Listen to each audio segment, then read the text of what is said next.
Hey besties, welcome to another episode of Can't Bring My Book with Kat and Amanda, where we talk all things books. So, Kat, what have you been reading? I am finishing up Thinky Thoughts by Gwenna Lathland, my audiobook in the car on my way to and from work right now. And I started The Four Winds by Kristin Hannah. This is her Dust Bowl era book. I know the cover of it. Yeah, the cover's really pretty. And the edition because I am reading the physical copy, the one that I have, like when you open the book itself, it's got like little glittery flecks in it to represent like the dust. So it's very pretty. The book is really depressing though, so I mean, I guess It's a what was good I thing the book's expecting? pretty. I don't know what I was expecting. It's about the Dust Bowl. Like, Yeah, obviously it's gonna be sad. I'm reading this for my workbook club, by the way. But it was in my physical TBR. that's So like exciting. double 2 for 1 special. And it's a big Um, one, isn't it? yeah, it's like 300 plus pages. Yeah, Oh, it's okay. a hefty boy. Because I have a Kristen Hannah on my physical TBR, and Oh, what it's what Kristin Hannah do you have on your physical TBR? the women. Yeah, that's the one that everyone in my book club has read. And like, yeah, we love Kristin Hannah. Blah, blah. And I'm like, yeah, no, I haven't read any Kristin Hannah. And they're like, oh, why not? And I'm like, I I don't don't, I don't think I've read know. like any. It's like, I don't know. I watched that one show, if that helps. Oh, Uh, I've read like the Nightingale, like. I've read none. So I was like, all right, cool. But I told him like it's not because I don't want to, it's just I haven't. So I'm game. Let's go. So I'm about halfway through with that. I need to be done. Oh man. I'm looking at a calendar. I think it's still 2 weeks. I don't think I have to be done until the 29th. I don't know. There's an Okay. invite somewhere on a calendar. Okay. And then the other book that I'm inactively reading, does that make sense? Yes. Is Got a few of those. the Inn at Thistledown Hollow. Okay. I started it as my in-between book, and then I stopped it because I needed to read other things, and then I will probably pick it back up as soon as I'm done with The Four Winds. Okay. Okay, and that's it. What are you reading? I am finishing up Credence, Penelope Douglas, and I started from last week's episode, one of the new releases. I started Yeah. Honey. How is it? I'm like on like chapter 2 or 3. Too soon to say then. Okay. Yeah, I mean, so far it's good. Like I'm enjoying it. It's my audiobook right now, but I haven't been doing much driving, so that's why I'm like still like just into it. But what I've listened to, I'm enjoying. That's good. Yeah, yeah. I just realized that I have this one on Spotify, and I just realized that my Spotify renews today, and I currently have like 7 hours before it renews, and I still have Oh, 5 hours left on my Spotify time, so I gotta do some listening today. So after we finish this recording, I might be going for a nice long walk. We'll see. 7 hour walk. No, or maybe I'll drive up to Um, the far mall. Make sure to bring lots of water if you're walking outside. It's hot out there. Yeah, yeah. Yeah, just letting you know. Okay, thank you. And then we both just finished reading the same thing. Yeah, What did we both read? we both read The Mothman Is My Boyfriend by McKayla Cole Coyle. with a Y in it. So is it Coyle? Is it Coyle? I've been saying Coyle. I don't know. There's a Y in there, guys. It's Coyle. I guess that could be Coyle. Yeah, Yes. I guess that is Coyle. And Michaela's pronouns are they, them. Yes. Am I starting this discussion or are you? It doesn't matter. Nothing matters. Okay. I was One thing that I want to do, unlike last week, I don't want to go story by story. No, I don't want to do that either. Because As in we were addition doing, in addition to reading Mothman Is My Boyfriend, which is 10 tales of love and lust, we also read I kind of feel like this was bonus like a novella. chapters. I don't think it was. I think it was just bonus chapters. Yeah, like there was like a bonus like chapter additional like book. Mothman Is My Daddy that had 3 additional, so technically 13 stories. Yes. So, They were all cryptid romance stories. A lot of them were kind of like little meet cutes, I thought. mhm. And I enjoyed this. I thought these were really cute and fun. Yeah. Now, I, so like as you keep reading them, like Mhm. the first 5 completely like standalone. Like they're like there's minimal cross reference. Like Yep. each of the characters kind of just exists in the same town, but they don't really run into each other Hmm. until like the later stories. But then by the later stories, you start to circle back around Yeah. to where the 10th story is one of like the side characters from the first story. Hmm. Like it does, I appreciated the full circle of it. So here's Hmm. what I propose we do. You tell me what your favorite story was. And I'm talking not bonus chapters. We'll talk about those later. Okay. Okay. So only from Mothman Is My Boyfriend. Your favorite story, your least favorite story, Probably should and not then have shut down the iPad. I have a question. Okay. I'm gonna need you to list yours first while I boot the iPad back up. Okay, that's fine. I'm looking at my notes. I have actually quite a few questions. My favorite story was A New Leaf. This was the second chance romance between like the two friends. One of them was divorced, and the other one was her husband had just died. And not just, but he had died. And her best friend was moving in with her, and she's like a frog creature. Oh, Lovey. Lovey. Okay. She moves in and she looks out at the garden and she's like, or the garden who the protagonist, like the narrator's husband had tended to and built and she had never had any part of. Yep. And she's like, we should fix this garden. And the narrator's like, I don't want to do that. Like, nope, that seems like a bad idea. But Lovey decides she's gonna do it. Like, and she's hell bent on doing it. And so as their garden grows, so does their love for each other.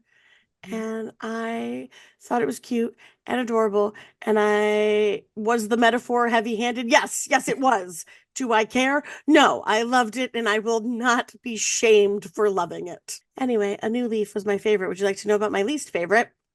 Yes. It was Skate God. Do you know why? Why is there a YA story in the middle of my not YA book? Yes.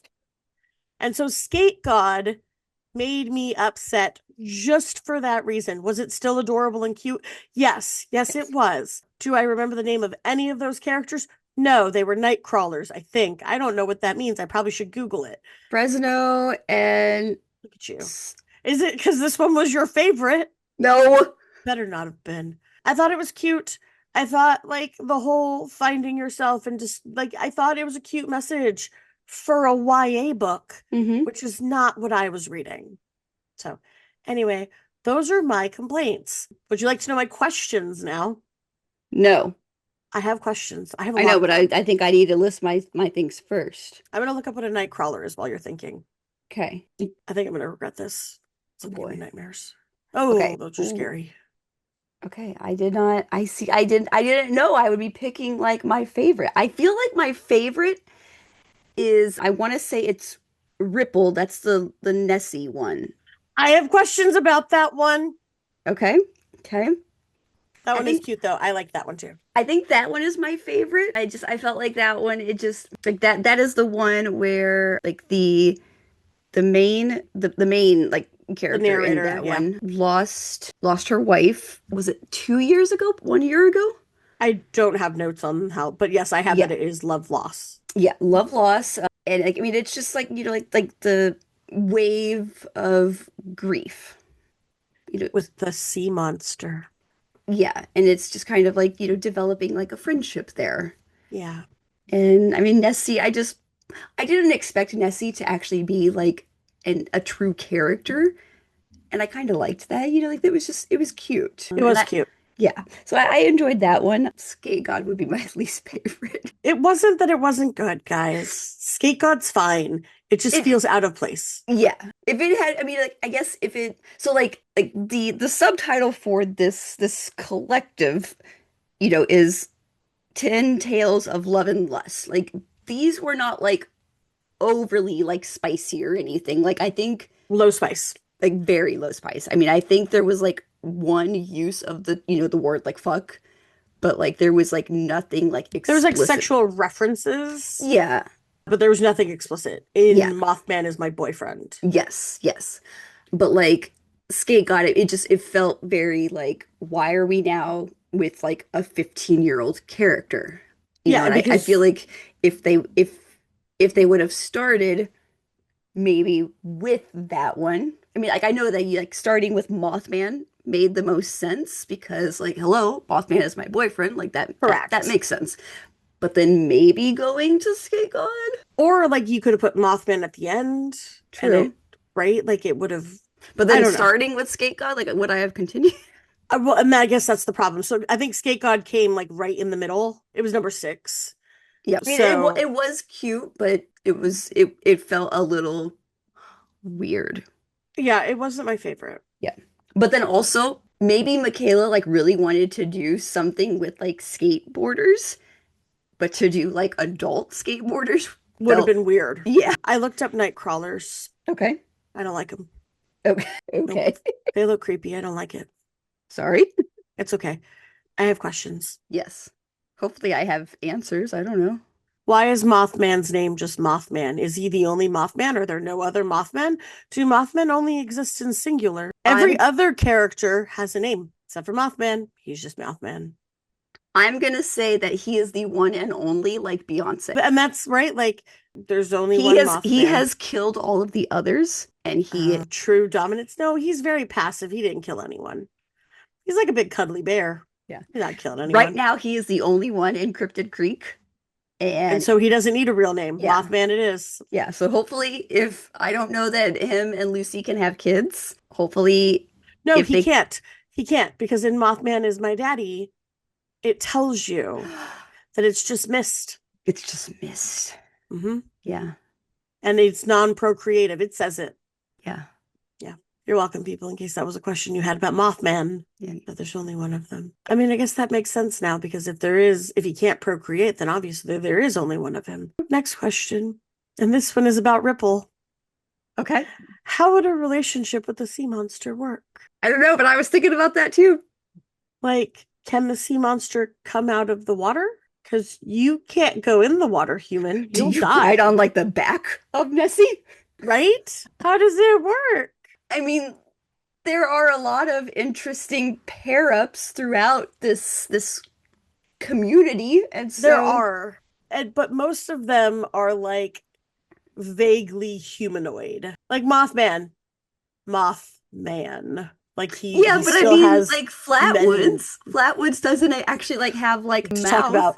I would like to talk about Flatwoods in a moment. Okay, Put okay. that on hold. I did really like the night shift story and how like at the end it's just Flatwood's mom's calling. Like I thought that was fucking hilarious. I love It was great. Mom. Mom, what? I told you how to contact me, and they're like, and I'm like, yeah, it was great. We can talk about Mothman As My Daddy now. I'm ready. Oh, okay. I thought you had That was it. questions. Those were my 2 questions. I only had 2. Okay, well, let me go through my highlights first. Let me Oh, look and okay. see what I have. Oh, okay. I just accidentally turned one off. Oh no. Love that. Oh no, come back. Oh nuts. Oh no, there it is. Okay. The one that I thought that I turned off in practice makes perfect. I stopped taking notes after number 7. Yeah. He has a nice looking phone number. And that's like I'm like the kind of weirdo that like looks at phone numbers and I'm like I like that number. And so I just love that that was in here. There were like a couple of like weird things like that that I'm like I love that. I hate giving people my phone number. Well, yeah. Not for obvious reasons, like I don't want to give you my phone number, but because like every time I have to, they're like, "Wait, what?" I'm You like, do have an "Yes." interesting one. Like that is my phone number. Yeah. Please stop. Like just listen to what I'm saying. I'll leave it at there's a lot of repetitive numbers in my phone number. I was in charge of like at my old job, I was in charge of like the like essentially like the phone system when like the company like switched to like a newer system that was like a lot more like user friendly and able to like be managed like in-house. Mhm. And so I was the one like having to like dole out like all of like the like direct dial numbers. Okay. And it's like the company was just given like this like pool of them. And a lot of them had like 666 in there. And one of like the guys in like leadership was just like, we can't have these. And I'm like, nobody is seeing the direct dials. Right. Like it doesn't matter. Nothing matters. Yeah. It was funny. Yeah. But not really funny because he was like serious. It's still funny, but not in the moment. No. It's like retroactively funny. Yeah. Yeah. Okay. Mothman Is My Daddy. Daddy. Also, So, I needed to say that I was finishing up Mothman Is My Daddy while I was like getting ready this morning. mhm. And I need to say that everyone should have a little side of cock with their coffee. Yeah. No, it all of the spice that was missing from Mothman Is My Boyfriend was put into Mothman Is My Daddy. Yeah. Like if you and I kind of liked it, right? Like Mhm. because if you don't want any spice, then 100% read the first 10 stories. Yeah. But if you are looking for spice, then continue on to read the next 3 stories. Mhm. Here's my first complaint. I audiobooked Mothman Is My Boyfriend, How and was the narration? it was good. I liked Okay. it. Okay.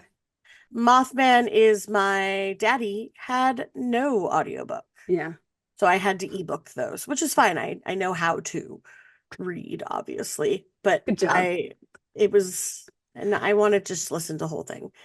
Okay, so you get 3 spicy stories. Hmm. The first one is Mothman. The second one is I can't remember her name right now. It's the alien robot. Flatwoods.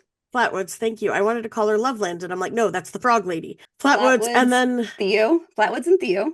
Flatwoods and Theo, and then the last one is I'm sorry, Lucy and Mothman, Flatwoods and Theo, and then the last one was is it Mitch Uh-huh.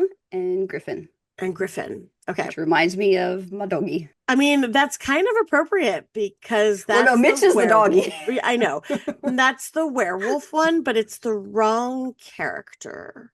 Yes. And That one made I me didn't sad. love that they were the last one.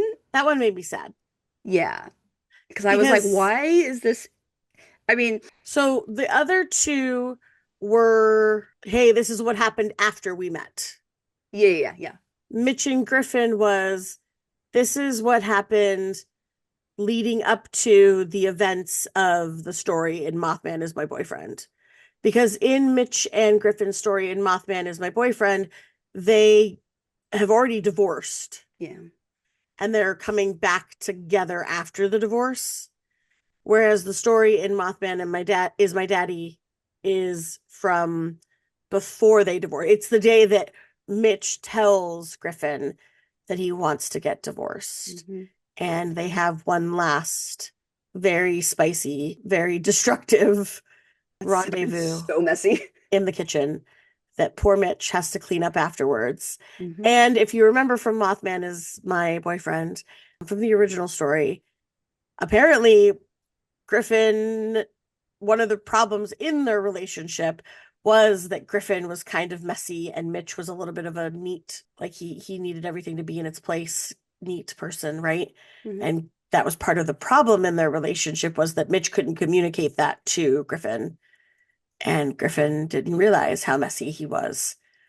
And now we find out that, on their last night together, Griffin makes Mitch do the cleaning. Although it seems like Mitch wanted to do the cleaning anyway. Yeah. They broke some plates and a bottle of wine They and a knocked counter. they knocked an entire bottle of wine off the counter and They well, broke the counter. Mitch broke the counter. Yeah, the counter's broken. Okay, so yeah, I liked that it was there. I don't know that I liked that it was a before instead of an after like all the other 2 were. Yeah. I mean, Mothman, I guess I'm okay with it knowing that they did get back together, but it was still a yes, little sad, like knowing yeah, that like they did have to go through like the divorce, you know? yeah, like because the end was just like, yep, let's agree never to do this again. Yeah. And I was like, oh Yeah. no. Flatwoods and Theo. I feel like Flatwoods. Flatwoods is like older than Theo. Yes. Okay. So, okay. First off, in the whole beginning part of the story, the original story, I was envisioning Flatwoods as robotic, yes, because she had like the ticks and the whirs, Yeah. but as like an older woman, Yeah. like an old lady. Yes. And I don't know where I got that idea from, but I did. Yeah. And then like at the end, I'm like, oh no, she's not an old lady. She's just a baby. Yeah. She's a So baby whose mom still wants to like to call her all the call time. her. Yeah. But then after the daddy story, now I just think that Flatwoods is like a sentient like sex doll vibrator who's you can flick a switch to turn her on, and you know that I'm right. Maybe. Also, like she makes Theo float. Yes. I don't know if the floating aspect was necessary. Like it gave her Correct. the sense of control, I guess. Yeah. Yeah, I mean, like the floating was a little like, why? Yeah. But also like, none of this is like realistic, so who cares? I'm just reading it and enjoying it and having fun. It wasn't because it wasn't realistic, it was because it just felt unnecessary. Well, yeah, but I mean, I still enjoy it, don't get me wrong.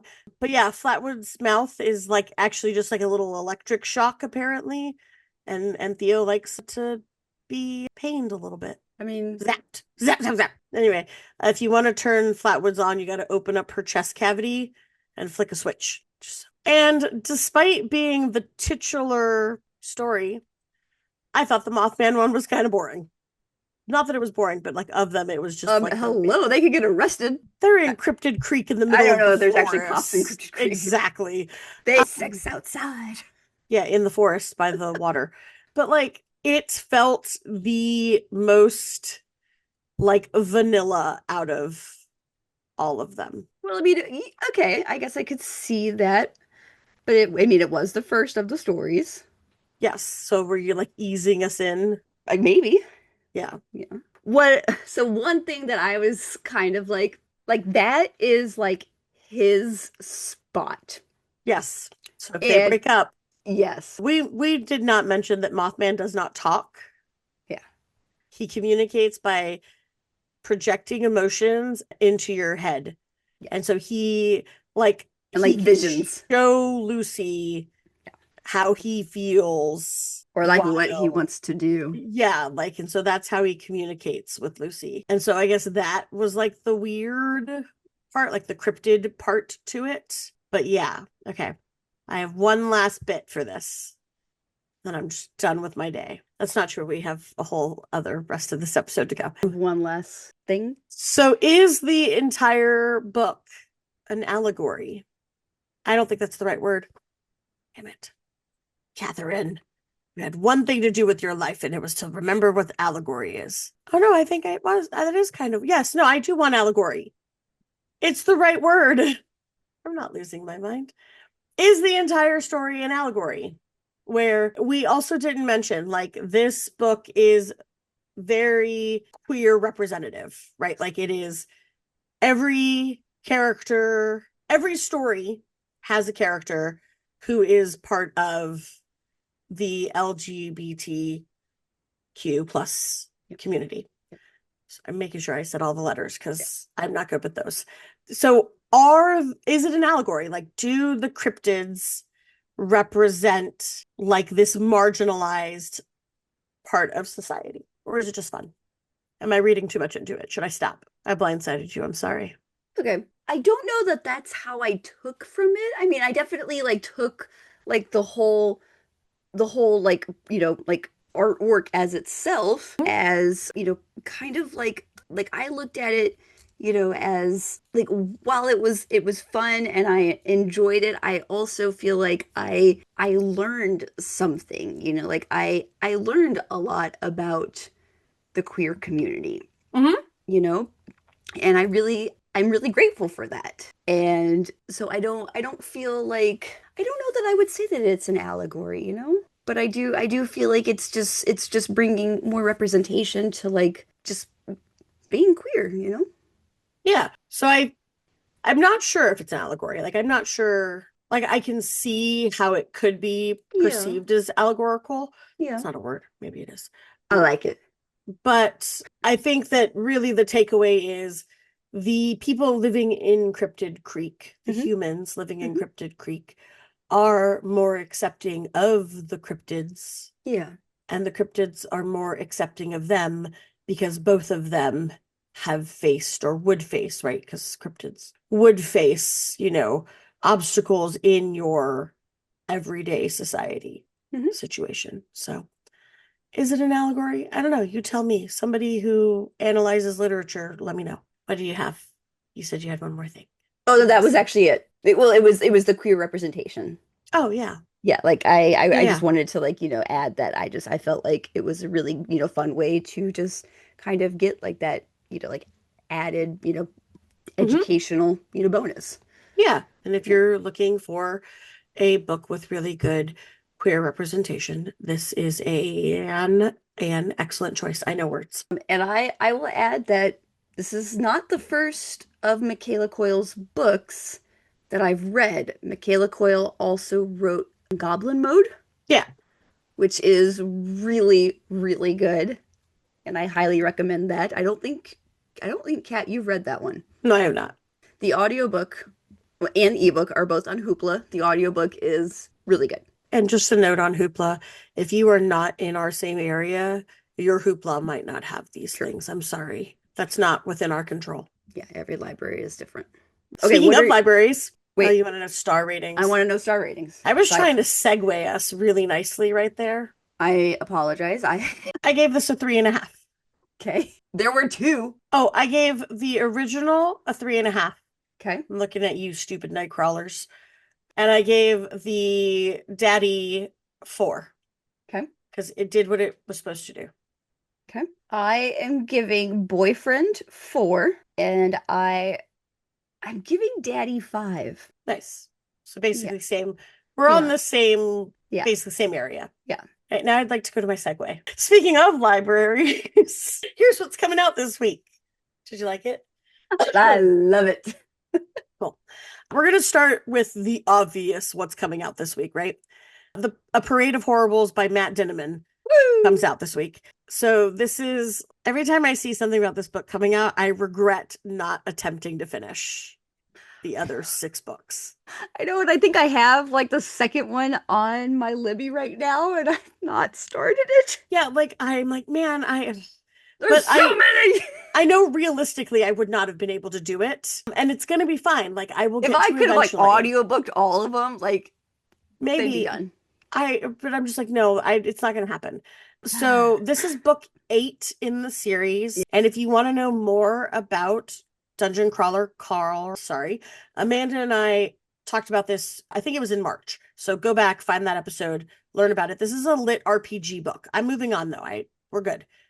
You just go check out the other episode. My next book is Electric Shamans at the Festival of the Sun by Monica Ojeda.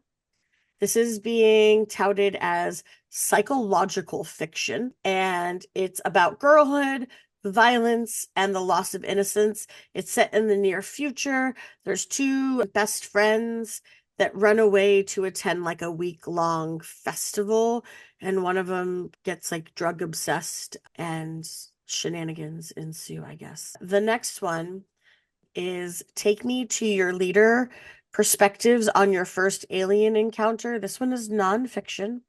It is by Neil deGrasse Tyson. And when I was doing this list, I read the title to my husband, and his response was, that sounds fun. And I was like, okay, adding it to the list. So Neil deGrasse Tyson, some people like to think of him as America's favorite astrophysicist. I'm not those people, but those people exist.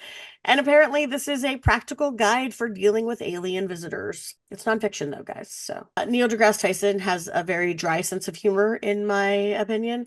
And so I would imagine that he will be imparting that into his like overall story. Next. The Anniversary by Alex Finlay. This is mystery thriller, not a word. Mystery I like it. thriller. It's an it's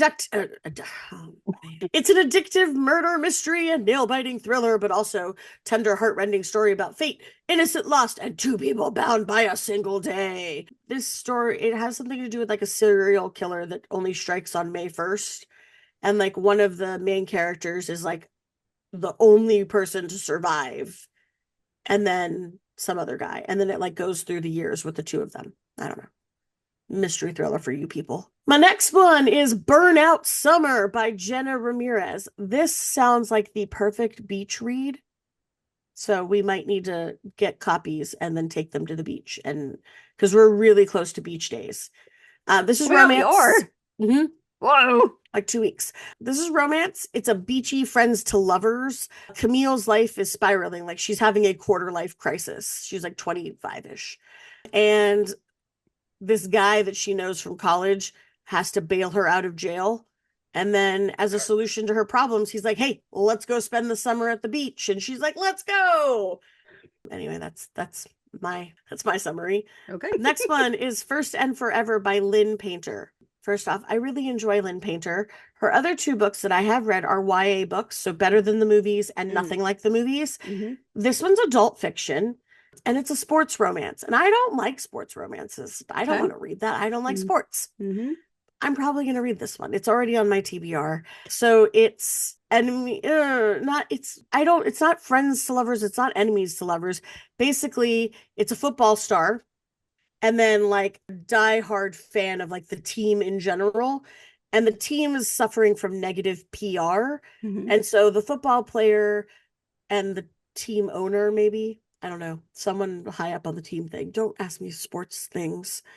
I don't know them. Plan a PR stunt where he's going to fake date the fan, but she doesn't know about it. So it's a fake dating situation where he knows that they're fake dating and she doesn't. Oh, like How to Lose a Guy in 10 Days kind of Yes. situation. So I don't normally like the miscommunication trope, but Mm-hmm. Lynn Painter does it so well. Mm. Like it's got it from reading her other books, they have really good like banter and yeah. So I don't normally like miscommunication trope. I am looking forward to this anyway, though. Okay. My next one is I just scrolled too far. The Last Page by Katie Holt. This is a bookish contemporary romance. It is a rivals to friends to lovers. Okay. Okay. Okay. So she is a bookseller whose dream is to one day run the bookstore that she works at.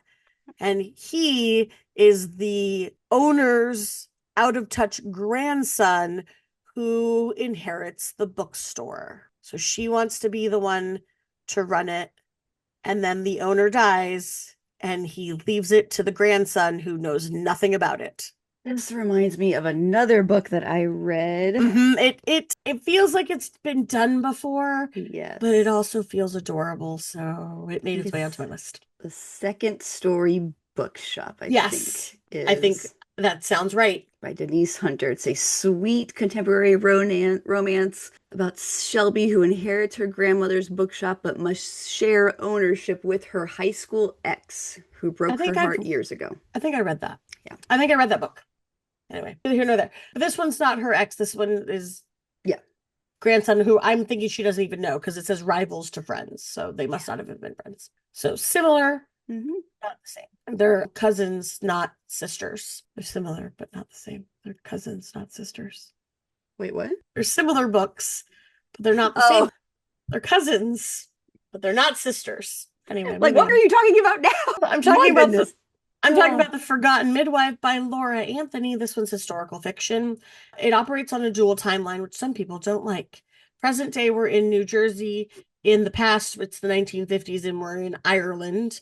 This is apparently based on real historical events, and it's being called like a haunting, hopeful novel about the strength of women, the meaning of family, and life-saving power of friendship. From what I'm reading, there might be a baby that got abandoned and someone has to go find it kind of situation. But yeah. I don't love historical fiction, but I do kind of like when it's like the bounce back between like present day and I actually do like the dual timelines. And I don't mind a historical fiction, but it has to be really good. So this one didn't make its way onto my TBR yet, but that doesn't mean it won't. It's not likely to, but I'm just saying that when it comes to historical fiction, I can... That dual narration I do enjoy. Or the dual timelines, not narration. My next one is Seek the Traitor's Son, which is Veronica Roth, who you might know. She's the author of the Divergent series. Those got made into movies in the early 2000s, 2010s. Shailene Woodley's in those. Shailene Woodley is the main character, yeah. This is her new series. This is adult fiction now, or adult fantasy, not YA. It's a romantic dystopian. It's the first in a series. So Elegy On is your main character. She's a soldier and she's brought face to face with like the enemy general by a prophecy that says that only one of them can survive the war. And then whichever one survives, obviously their side wins. But apparently they fall in love. So I guess it's an enemies to lovers situation. Okay. There wasn't a whole lot of information on the plot, and the parts that I did get were a little bit confusing. Like, So you would think that there'd be like a lot of like press for this one, right? honestly, this is the first I've heard of it. Like when I was researching what was coming out this week, Yeah. I it has not come across my daily internet habits. Because you would think like Divergent was a pretty big thing. It was a pretty big thing. Now, I don't know that Veronica Roth has done anything since then, Mm. but even then, like you figured this would be, Mhm. hey, Veronica Roth's return to fiction. Yeah. I don't know. It could just be that it slipped past my radar, but again, I'm not sure if I'm going to pick this one up. Yeah. I read the entire Divergent series and I liked it, but I don't know. Yeah. Next one, Femme Feral by Sam Bessinger. Okay. This is a dark comedy, feminist horror, and I'm going to go out on a limb and think that this is probably going to fit on Barnes & Noble's Weird Girl Lit table. That's Have the you heard thing? have you heard the controversy about that? Weird. We'll talk. Okay. Weird Girl Lit. Okay. I think it's called Weird Girl Lit. Okay. Anyway, we'll come back to that. So Ellie is the protagonist in this, and she's like a woman that's doing too much. Her kids, her husband, like there's just too much going on in her life, right? And then make things worse, she thinks that she's starting perimenopause. Not many, it's too many eyes. But turns out all that boiling rage that she's feeling is actually that she's turning into a werewolf. That's fun. Yeah. And then last, but certainly not least, because it's the one that we're going to be reading, is The May House by Gillian Cantor. This is contemporary fiction. Mm-hmm. 2 adult sisters. Why do I have 2? Was it not 3? Those two. Okay, good. Yeah. A number of adult sisters. They inherit a beach house. The condition that they spend 1 week together at the beach house every May, which leads to family secrets being discovered, unexpected romance, and deeper understanding of each other. This is giving me We Were Liars vibes. Did you either watch or read? It's YA, so I don't know that Oh, that's the yeah. Both, yes. E. Lockhart. Yeah. Yeah, This no, is I giving love that. me this is giving me that vibe. Like weird family shit's going on. I was not getting that vibe, but I could see that. It might just be the beach house. Yeah. I'm interested to see. I wasn't thinking that this was like a like beach house. I was thinking that this was like more like a beach house. Oh no, I'm picturing beach house. Okay. I've inherited it. Man, I don't want to inherit a shitty beach house. Sell that. Give me the money. That's not true. I would inherit a shitty beach house. If someone wants to give me one, please do. I'm sad and desperate. Yeah. Anyway, that's my list. Okay. Do you want to go back to Weird Girl Lit for a minute? Yes, I do. I want to make sure I'm calling it the right thing. Yeah, because I Yeah, Weird Girl Lit. okay. So it's a loose category of fiction. It's like a subgenre, Okay. apparently. And it's supposed to center around like emotionally complex, messy female characters. Okay. The Mia Ballard book that was under scrutiny for the AI thing, Yeah. that was Weird Girl Lit. Okay. So I feel like it's also like the feminist rage stuff. Now, the reason why this is getting the Barnes and Noble's table, like they're using it as one of their flat lays, like their table spreads, whatever the fuck you want to call them. Yeah. The reason why it's going under scrutiny is because a lot of the books that are showing up on the Weird Girl Lit are books with queer representation. And some people took offense to that. Yeah. Because they are taking Weird Girl Lit with a negative connotation. Mm. Oh, you're calling us weird. Yeah. But a lot of people on the internet are like, no, it's a good thing. Yeah. Like, we want to be called weird. Yeah. We're embracing the term. Yeah. So that's basically the Weird Girl Lit thing. So I have a feeling that Femme Feral is going to fit into that category. Anyway, that was not part of my bookish news, though, but I do have some good news this week. Lay it on me. Okay. Number 1, and you might have heard about this one. Audible. Yeah. That Audible has opened a pop-up bookless bookstore in New York, Okay. only for the month of May. Okay. In, I don't know where, I don't know anything about New York, so it doesn't matter. I don't live in New York. I don't care. It's somewhere in New York. Figure it out yourself. If you live in New York, I'm sure you already know where it is. Anyway, Audible, this is a quote from Audible's website, it's called The Story House. Okay. Audible Story House is a community hub and listening lounge where audio storytelling comes to life and imagination is unbound. Free to enter, free to listen, and open to the public. Okay. So it's a pop-up for the month of May in New York, and it offers comfy listening spaces, thousands of titles to choose from, a story tender, so like a bartender, on site to help you find your next listen, a suggested listening menu, themed drinks, and then like they're also doing event nights. So like there's a mahjong tournament, there's a trivia night, they're doing a storyboarding thing, and then there's like a bunch of different discussion panels that you could go see. So I have thoughts and feelings, but I would like to first share what some of the Reddit users are saying about this. Okay. Note that I only picked the ones that I thought were funny. Okay. Of course. Number 1. As an audiobook consumer, you can bet your ass I'm not going in real life to buy digital media. Fair. Yeah. Neither am I. But they said that you're not buying it. It's free. I think that's misleading because I think you are buying it. It's only free if you have an Audible account. We'll come back to that. Okay. Okay. Number 2, fuck Audible and Amazon. Use Libro FM and support your local bookstore. Agreed. Number 3, here's where it is. I don't understand anyone continuing to rent their music or media of any kind. You don't own anything you buy from Audible. They reserve the right to snatch it away if the licensing tiff comes up. Period. If the Story House were closer to me, I don't know that I would go. It sounds cool, in theory. My husband, when I was telling him about it yesterday, he's like, first off, it's going to be crowded as fuck, so no, you're not going. And I'm like, true that. You know what? Yes, you're right. I would never go. Yeah. And it has some cool features. Like there's a room that has like this big modular couch situation, and they use like the Dolby Atmos sound, and you can play an audiobook with like the really awesome surround sound and like chill on the modular couches.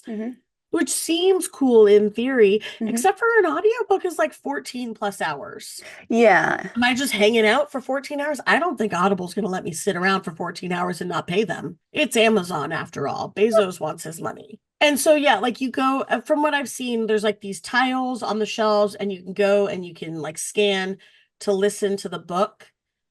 But I think you have to have an Audible subscription. I don't think like me off the street can go. I don't have Audible. They'll be like, get the fuck out of here. So I think the events are free, like going for mahjong and trivia. I think those are free. And I think like just going in and exploring is free. Like I'm not charging you museum entrance fees. Yeah.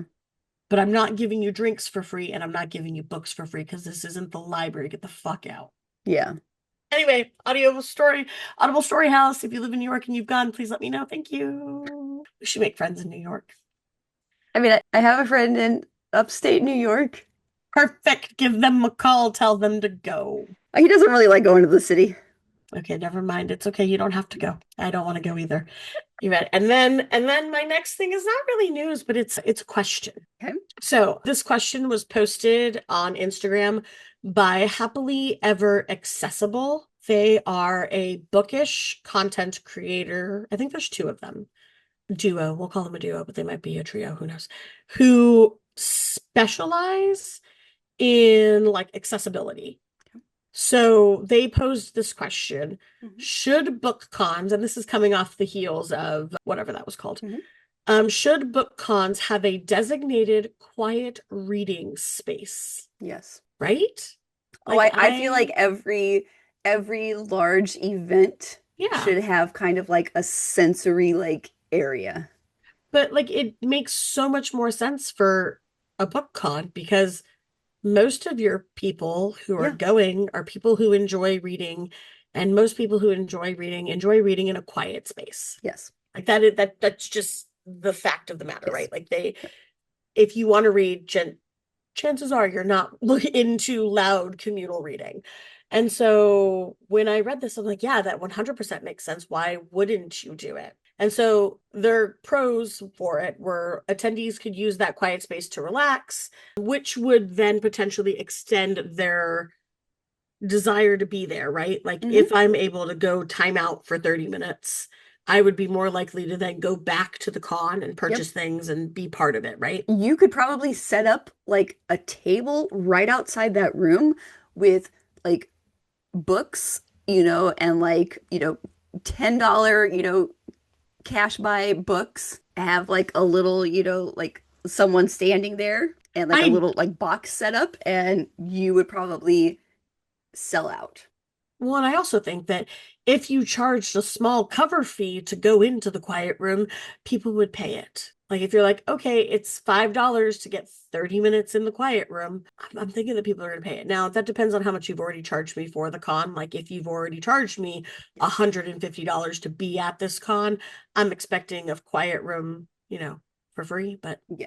Yeah, I wouldn't charge like a cover, maybe not let like capacity exceed, because like, if I'm going into a quiet room, I then want, defeats the purpose, right? yeah, If there's 100 people in a yeah, small room, then that just defeated the purpose of my quiet room. yeah, The cons, they said, were organizers' cost, right? Like having to add this additional layer to what you've already planned. yeah. The space for it, right? Like you would have to, one of your ballrooms or your conference rooms would have to Hmm. turn into this space. And Hmm. then just the logistics behind it, because as you said, like you would have to think about room capacity and Yeah. like, what do I furnish that room with? What do I have in it? Like, do I have a drink station? Do I Hmm. have, right? Like you would want, I feel like you would want it to be relatively close to like a restroom, right? So Yeah. that those needs are all being met.